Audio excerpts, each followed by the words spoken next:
The following half-hour show is a paid political program and is not endorsed by this station, management, or staff. The following program is sponsored by Excalibur Insurance Management Services. We are pleased to bring you on this week's show Pennsylvania Senators John Yudichak and Dave Argall. Senator John Yudichak of the 14th Senatorial District, a registered independent, having left the Democratic Party, has been a regular guest on this show and serves on some of the most important committees in the Senate, including chairman of the Environmental Resources and Energy Committee, as well as Labor and Industry and Transportation. And he was recently appointed as the majority chairman of the Committee on Economic and Community Development, the first registered independent so honored as the chair of a Senate committee. Senator Yudichak earned a Bachelor of Arts in English and then went on to receive his Master of Arts degree in American Studies from the Pennsylvania State University.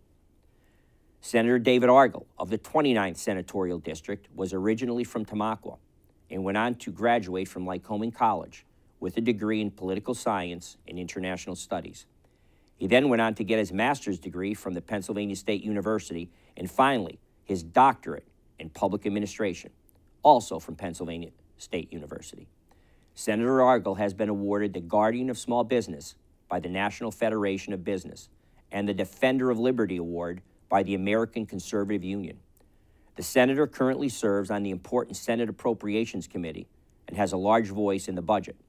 He is also the majority chairman of the State Government Committee in the Senate and is the chief architect of a new voting rights bill being promulgated in the Senate. We look forward to talking to both of them today on some of the issues that are currently very divisive in Pennsylvania. The voting rights bill is one, of course. We have a masking mandate from the governor that's being challenged in court, and we have still the devastation to our economy that Senator Yudichak is dealing with front and center as chairman of the Committee on Economic and Community Development. We look forward to seeing them on today's show. This is the Volpe Report, a weekly news and political interview show examining the latest local, state, and national issues with Chuck Volpe. Insightful, informative, controversial, the area's premier political talk show, the Volpe Report. Senator, welcome to the Volpe Report. Thank you. And Senator, welcome to the Volpe Report. Thank you. The state of acrimony that exists in politics, in government around the country, at the national level. You're in leadership, obviously, of the Republican Senate, Senator, and beyond that, you chair, as majority chair, one of the most important now, especially powerful committees in the Senate, which is the State Government Committee. So when it comes to things like changing the laws back on voting, voter identification and issues like that, that became a national divisive, acrimonious issue based on what happened in the 2020 elections. So you're front and center on that fight. And, of course, then we have something that's afflicting school districts throughout the state, and that was the governor's masking mandate. And so there's a lawsuit. So we'll talk about all of that. And then my good friend Senator Yudichak over here, I keep trying to find a source for this, so I'm going to say it flat out. The first independent to be a majority chairman of a major Senate committee. So congratulations. Thank you very much. And of course, it shows the faith that the leaders in the Senate, the Republican majority, have in you as an independent. And that's a pretty important committee as well, especially now. Community and economic development with the after effects to our economy from COVID. Nothing more important going on. So we have two great guests for the folks today. So let me start with you, Senator. I'm going to be saying Senator a lot. Maybe we'll just go Dave. Dave is fine. Yes. Dave and John, just to break it up so they know who I'm talking to. But Dave, first with you. After the result and the acrimony and the legal challenges and the legitimate, and I'm not going to get into any sort of philosophy or opinion even about elections being stolen and fraud. The courts handle all that. That's behind us, and we're done with that.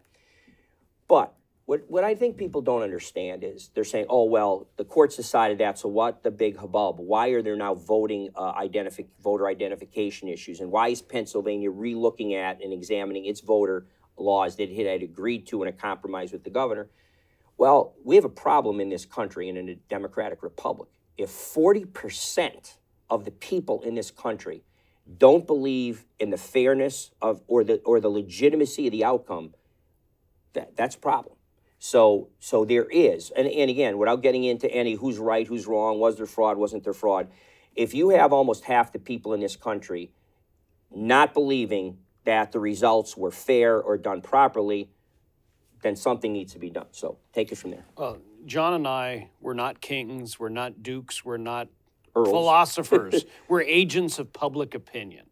And when I have a town hall meeting in Schuylkill County or Berks County, and people say to me, look, whatever went wrong, can you make sure it doesn't happen again? And so we've seen problems with the 2020 elections. We've seen problems, quite honestly, with the 2021 primaries. We're trying to see how we can fix those problems in the election code so that it never happens again. Yeah. I happen to have a pretty good relationship with the Democratic minority chairman of my committee. His name is Sharif Street from Philadelphia. His district is very different from mine, all right? My district voted overwhelmingly for Donald Trump. I doubt that Donald Trump won one precinct anywhere in Sharif's district. But we introduced a bill together to try to fix some of those problems this fall so that we don't have the recurring problem again and again and again. Well, as a follow-up too, actually, one is that can you highlight some of the specifics of what you're changing? Changing a couple of the deadlines so that the ballots aren't coming in so close to Election Day. I think both Republicans and Democrats have agreed on that. There's also the pre-canvassing issue. Allow the election board to take them out of the ballot and get them ready to be counted so that we can actually have the count on election night like we used to. When people are still counting ballots Thursday, Friday, Saturday, Sunday, that leads to distrust. And so the more that we can get people to trust the election results in the future, I think the better off for all of us. And one point on the first part of my question is the reason for the distrust was in many cases it substantially changed the outcome days later. Absolutely. That's a problem. I mean, a good friend of this show and me personally, our United States Congressman, Democrat Matt Cartwright, I talked to him 3 or 4 times. This is days after the election. He was losing. He still wasn't. And then eventually, like almost a week later, but 4 or 5 days later, pulled ahead. And, and because it's never happened in our history that way, that would be a reason for people not to trust it. Now, the second part of my question, back to that, was going to be, as we learned last year painfully, and to the detriment of Pennsylvanians, the rubber hits the road on bills and legislation that hits the governor's desk that he vetoes. So you say there's bipartisan support. Do you suppose that on the points you're making and the points that will be in the legislation that the governor will, in fact, sign it? That is the goal. That's one of the reasons why we took out the voter ID portion of the bill.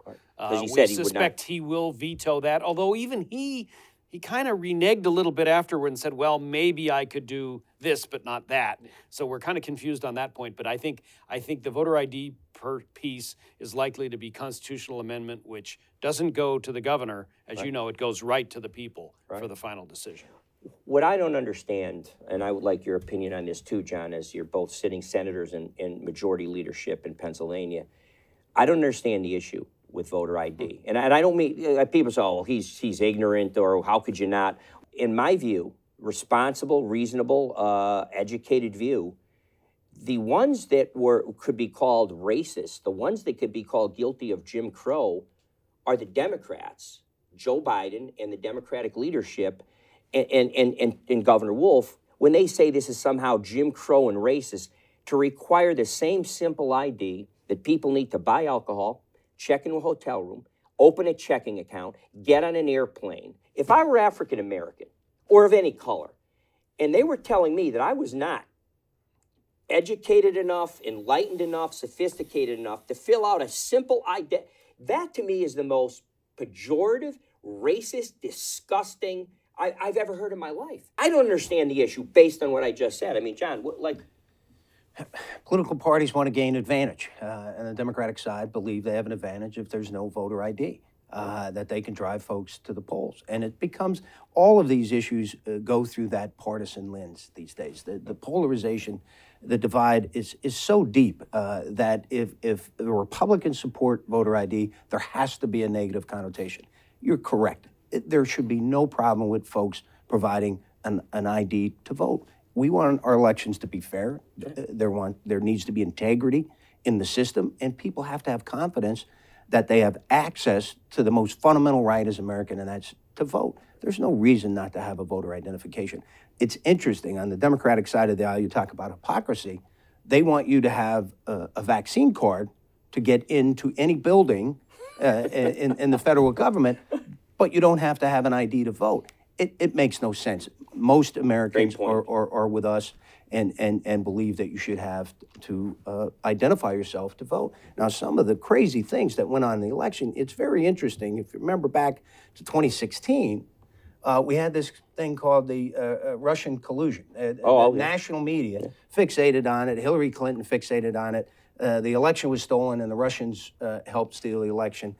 And then you fast forward, and there's legitimate problems, as we've talked about on this show, where the Supreme Court of Pennsylvania has made decisions and said the law is the law except in this election, and that turned the tide of a Senate race out in Allegheny County. And now you can't even question the integrity, because if you do, insults are hurled at you as you're a racist, you're a bigot, you're sexist.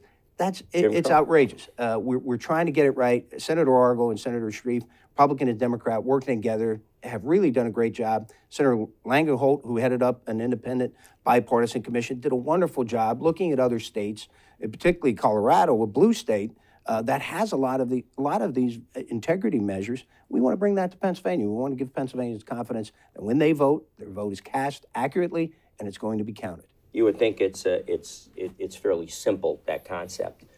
One final, before we're going to be going to break soon, and we come back, we're going to talk about the masking issue, and we're going to talk about the economy, which you're directly involved in. But is one final point to that. I'm a firm believer in the First Amendment, in the freedom of the press, and the Fourth Estate, and all that.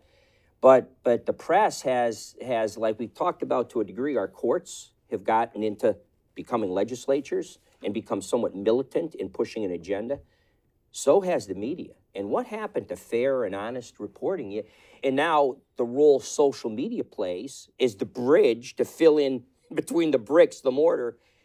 I have grave concerns going forward, and I don't think anybody in Harrisburg or Washington yet. I know they have to look at the giants, the tech giants, and they are, but I don't know where the right middle ground is, because that also fuels some of the problems that we have from some radicals that, thankfully, when I was growing up and you were growing up and you were growing up, they had no access to crackpot theories and all that. We had 3 network stations or 4 network stations and public broadcasting and newspapers, and that was it. The federal government understood the power of television, the power of radio, those 2 mediums that could really influence public opinion, and they regulate them.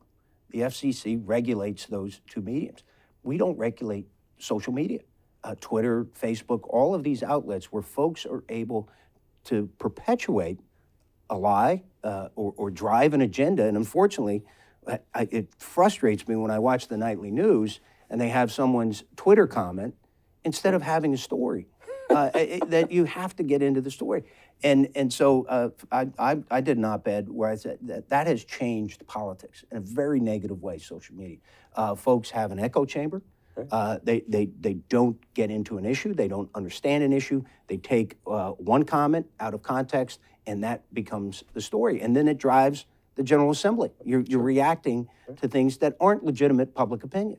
We have regulated that medium because of its importance and its effect on the dissemination of information, which is important in a democratic republic.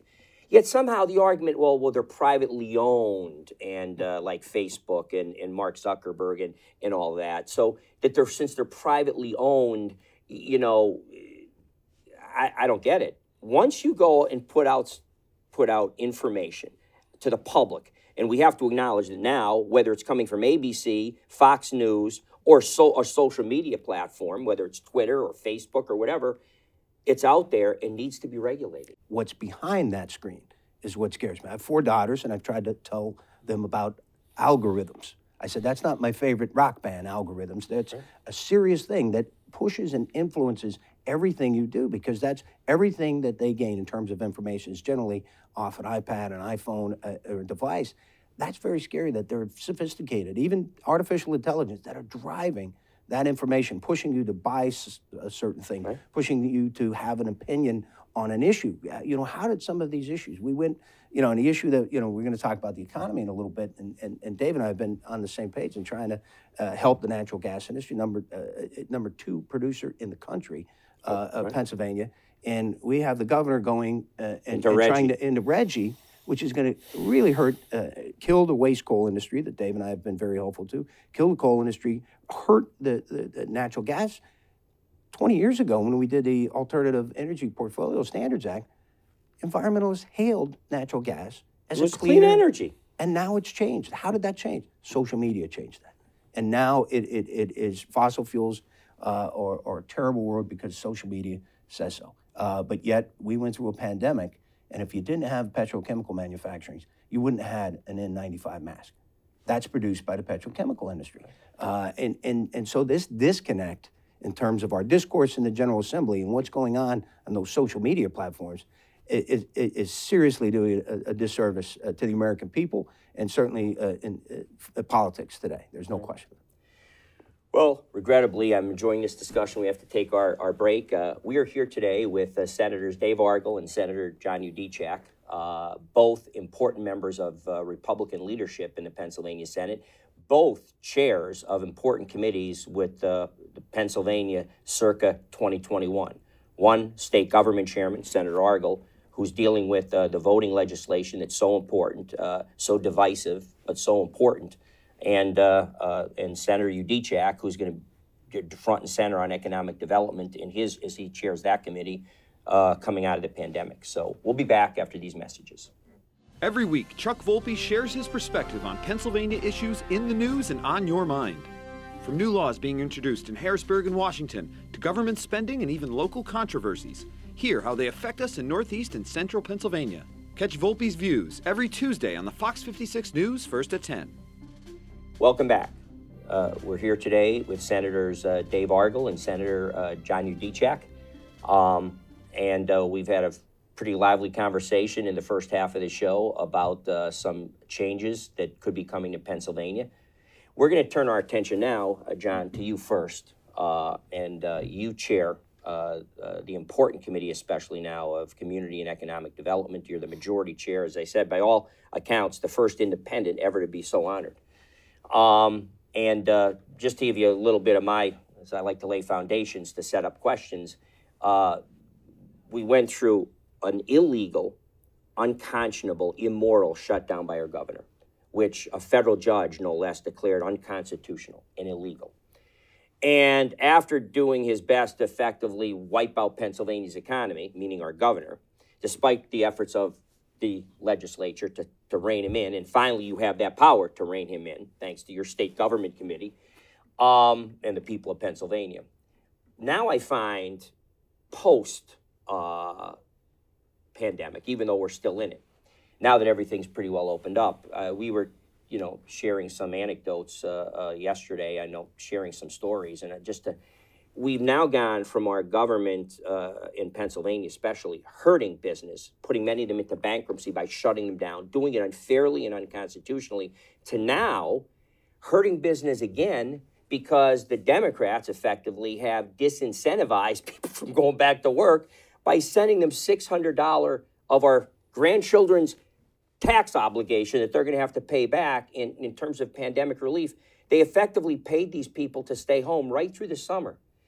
And I live in a world now where I see signs on Dunkin' Donut doors at signing bonuses for cash. Like, I only thought like Tom Brady and football players and baseball players got signing bonuses. I see billboards in northeastern Pennsylvania from the CEO of Garrity's supermarket chain. Same thing, cash signing bonuses because they can't get people to work. And I'll end with this before I turn it over to you guys. I spent most of my summer at the shore. And I'm fortunate enough to be friends with some of the top business people in their chambers and some of the top restaurants and bars, which are big in ocean towns. And they said they're still being crippled because of all the money being paid to people to stay home, they can't fully staff. So they're only able to open like 4 or 5 days a week. When the summer's their time to make all their money, of course. So not only did they deal with last summer, but in a shutdown, this summer, they're dealing at 60% capacity because of the lack of people, because they're getting paid to stay home. I feel like I'm living in the twilight zone, but take it from there. The committee, the Senate Community Economic and Recreational Development Committee that I have the pleasure to chair, thanks to President Pro Tem Jake Corman, who appointed me to that post. We've taken, there's been very few committee meetings on the road during the pandemic. We went to southeastern Pennsylvania, went to western Pennsylvania, central Pennsylvania, to really listen to the small business owners that have been devastated by the Wolf administration's orders. There was no rhyme or reason. There was no policy. There was no science behind these closures. As we've discussed before, we've had a Democrat Auditor General and a Republican Auditor General that have both criticized the waiver process that was implemented by the Wolf administration, where you had essential and non-essential businesses. What frustrates me the most about the Wolf administration and some of this Democratic response to the pandemic is how it asserts that folks aren't smart enough to be responsible. People are smart enough, business owners are smart enough to manage their business. People are smart enough to wear masks and be responsible, but we've had this overreach, and many businesses have closed. I mean, we've had Gene Barr, who's the president of the Pennsylvania Chamber of Commerce, testify before the committee, and the Democratic chair went after him. And how dare you put profit above safety? That's fundamentally not the issue here. Everybody wants to keep it safe, but people have to work. People have to earn a living. I always point to the grocery stores. I meant Garrity's, and Garrity's is very near to where I live here in Luzerne County. I watched them work during the entire pandemic. My daughter now, 15 years old, works for Wegmans. They worked during the whole pandemic. There was no outbreak. They were able to keep their business open and keep the public safe. It was a false choice that people made. Now we're having a problem of getting people back into the workforce. And we've talked, look, you can go into a retail store, you can go into a convenience store, and what do you see? Less people, more automation. That is going to fundamentally change our economy. Instead of having 5 people working in a store, you're going to have 1 person working in a store. We're going to see high unemployment because folks are not going to be able to return to the workforce because their jobs are gone. We had a very interesting restaurant owner testify in Lancaster. I asked him, how are you going to survive? Any means necessary.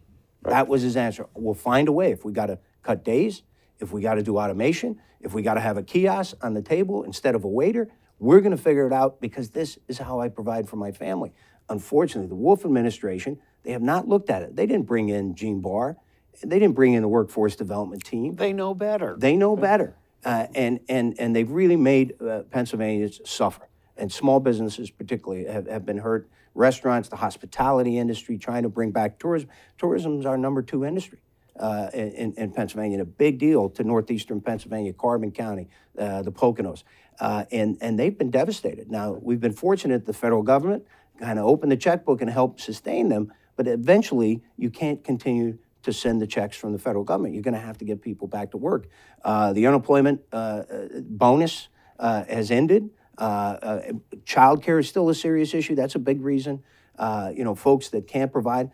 When the governor shuts down the schools and folks can't go to work because they have to watch their kids, we've turned it into kind of a socialist state. Yeah. We need to get Pennsylvanians back to work. We've worked on some great things over the last year. One of them, one of the most significant developments, we worked on a sales tax exemption for data centers, these enterprise data centers. Everything is driven by technology, whether it's healthcare, education, or business. Pennsylvania hasn't built an enterprise data center in the last decade because Virginia has a sales tax exemption. In one county in Virginia, Loudoun County, it's about the size of Luzerne County, they have 70. They created 45,000 jobs in the last 3 years. We finally got into that game. The governor signed the bill, and you're going to start to see development. Talon is going to build a data center near the nuclear plant in Berwick. Wow. And hopefully you're going to see additional things built here in northeastern Pennsylvania. We need to invest in smart tax policies that gets government out of the way and lets private enterprise create the jobs that sustain families and sustain communities throughout Pennsylvania. The basis of our country. Senator Argall, back to you now. You see in your area, Schuylkill County and the surrounding areas, counties that you represent, I'm sure the same thing. Oh, absolutely. And yesterday I saw something that just infuriated me from the Department of Human Services, talking about getting people back to work. Well, we can help you with this program, we can help you with this program, we can help you with this program, and all the way down at the bottom is, or we can help you get a job. How about we reverse that? We encourage people to come back to work. Right. I'm told one of my largest employers in Schuylkill County told me since the one portion of unemployment has ended, he's getting more applications back. The government should be there to help for a limited time for able-bodied people. Right. And now we should be encouraging people to come back to work. Like, how about this? Just spitballing here. How about, for example, to collect that extra $600, you had to prove that you were actually attempting to get a job and could not, instead of just, I'm just going to stay home and binge watch Thrones. And perpetrating it was not safe. I again, back to the grocery store scenario. I live near a grocery store that has a state liquor store, one of our wine and spirit stores. The governor shut them down. Said it's unsafe, unhealthy. We have to close this store. And the grocery store operated, and operated well. They took care of their employees, they kept them safe, and they kept their public safe. So it's just a false notion that we couldn't have endured the pandemic. As any other pandemic that we've had in the history of the country, anything of this nature, you have to rely on human ingenuity. We developed the vaccine quicker than any other time in human history.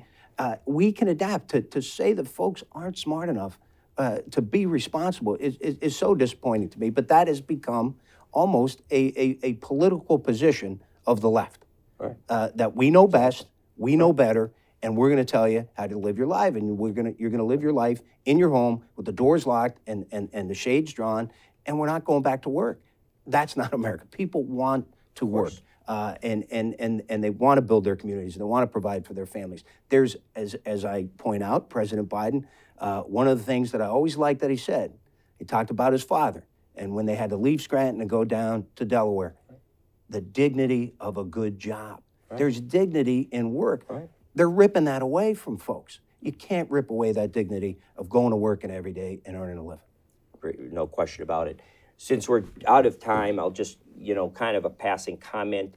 It's actually not within your jurisdiction anyway, and that's the masking issue, in the sense that a court case has been filed on the masking issue. But I've seen President Pro Tem Senator Corman being mentioned in reference to that lawsuit. So, Dave, can you Sure, and he did that as a dad with kids in school, right. not as a senator. Right. There's 500 different school districts. There are rural school districts. There's Philadelphia. There's Pittsburgh. We can't make one rule to fit all of those circumstances. And the governor agreed to that, and then a week later flip-flopped and said, okay, here's the mandate. That's what has people so confused. Right. Thank you both. Thank you. Thank you, Senator, and thank you, Senator. Thank you, Chad. Very, hopefully enlightening for people, and it's good to get back to state politics for a while, and state government issues. So, again, we're here today with Senators Dave Argall and John Yudichak, and hopefully you've been as enlightened as I have been about what's going on and what's at stake still in our General Assembly and in our state government in Harrisburg. We'll see you next Sunday at 10:30.